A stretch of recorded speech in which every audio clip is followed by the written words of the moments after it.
لے کے اٹھے تو دوستو بھائیو بچیاں دی تربیت بڑی ضروری. حضور علیہ السلام نے جس طرح اپنی اولاد دے بارے اسی سوچنے کہ ساری اولاد کامیاب بنے، میرے پاک نبی نے بھی سانو اجازت دیتی، فرمایا اللہ دے اپنی اولاد واسطے، اپنی اولاد نو دیو، انہاں نوں مضبوط کرو، سارا مال رب دے رستے دے کے انہاں نوں فقیر نہ کرو.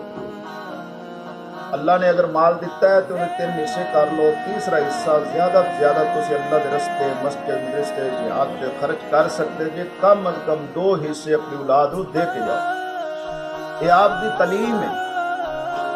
لیکن میں آج تواڈے سامنے حدیث پیش کرنا چاہنا کہ آپ نے نال یہ بھی فرمایا کہ تسی جنہ زور اپنے بچیاں دی معیشت تے لاندے جے نا، اندے تو ڈبل تواڈا زور اپنے بچیاں دی تربیت تے ہونا چاہیے. دیکھو نا جی، آپ نو سب تو پیاری اگر کوئی ہے تے آپ دی بیٹی بی بی جی فاطمہ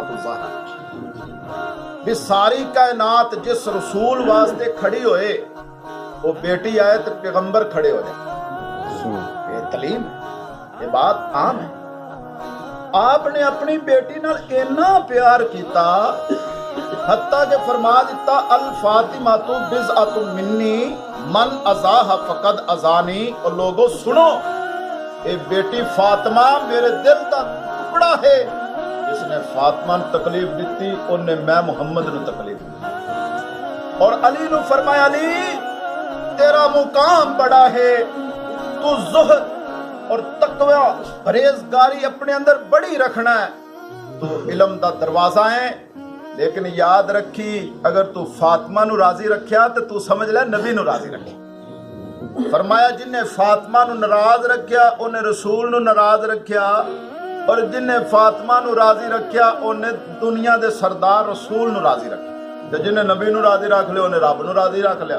تے جڑا رب راضی جندے تے ہو گیا اندے تے جنت واجب ہوگی. یہ بات تواڈے ذہن وچ ہے، لیکن میں بات اٹھانا چاہنا تربیت کہ اوہ بیٹی نو نبی پاک صلی اللہ علیہ وسلم نے فرمایا بیٹی تینوں غلام دی ضرورت ہے. غلام آئے نا، مال آیا تو مال تقسیم ہو رہا ہے، مال تقسیم ہو رہا ہے. تو بی بی جی فاطمہ نو پتہ چلیا حقدار سن. فرمایا یا رسول اللہ میں چکی چلانی، کندھے تے مشکا پانی بھر کے لانی، گھر دے سارے کام کرنی، چھوٹے چھوٹے جوڑے جو میرے بچے نے، آقا کو میرے واسطے، ابا جی کو مینوں بھی غلام دے دیو. اے تربیت ہے. حضور علیہ السلام نے فرمایا بیٹی اگر تو پسند کرے تو میں تینوں غلام دے دینا، اگر تو پسند کرے تو میں تینوں وظیفہ نہ دس دے، وظیفہ نہ دس دے. یا رسول اللہ ابا جی تسی غلام رہن دیو، مال رہن دیو، مینوں وظیفہ ہی دس دے. اپنیاں اولاداں نو دین اللہ، اللہ اللہ، عبادت اللہ، تلاوت اللہ، سخاوت اللہ جوڑیے، اپنے رب نال انہاں دا رشتہ پکا کیجئے.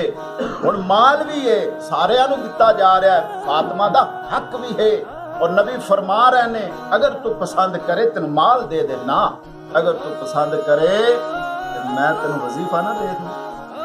اگو بیٹی سی نا جی، نبی دی بیٹی سی، 2 جہاناں دے سردار دی بیٹی. انہاں کہ ابا جی مال تے آن جان والی چیز ہے، تسی مینوں وظیفہ دس. فرمایا بیٹی 33 باری سبحان اللہ، 33 باری الحمدللہ، 33 باری اللہ اکبر، لا الہ الا اللہ آخری مرتبہ یہ پڑھ کے سو جائے، اللہ تیری ساریاں تھکاوٹیں دور کر دے. تو دوستو بھائیو اپنی بچیاں دی تربیت، اپنے بچیاں نو دین اللہ لاؤ. اور ایک روایت میں یہ بھی پڑھی کہ حضرت بی بی فاطمہ نبی پاک دے دروازے تے آئی، مال آیا، حضور علیہ السلام تے آگے عرض کیتی یا رسول اللہ 5 دن ہو گئے اسی روزانہ روزہ رکھنے، پانی تو علاوہ افطاری واسطے. ابا جی آج 5 دن ہو گئے نے، سوائے پانی کے کھجور تک نہیں ہے. تو میرے آقا نے تربیت کیسی فرمائی؟ فرمایا بیٹی اے 5 بکریاں نے، اے 5 بکریاں لے جا، اگر تو پسند کرے تو تینوں 5 قیمتی گلاں نہ دس دے رب رسول.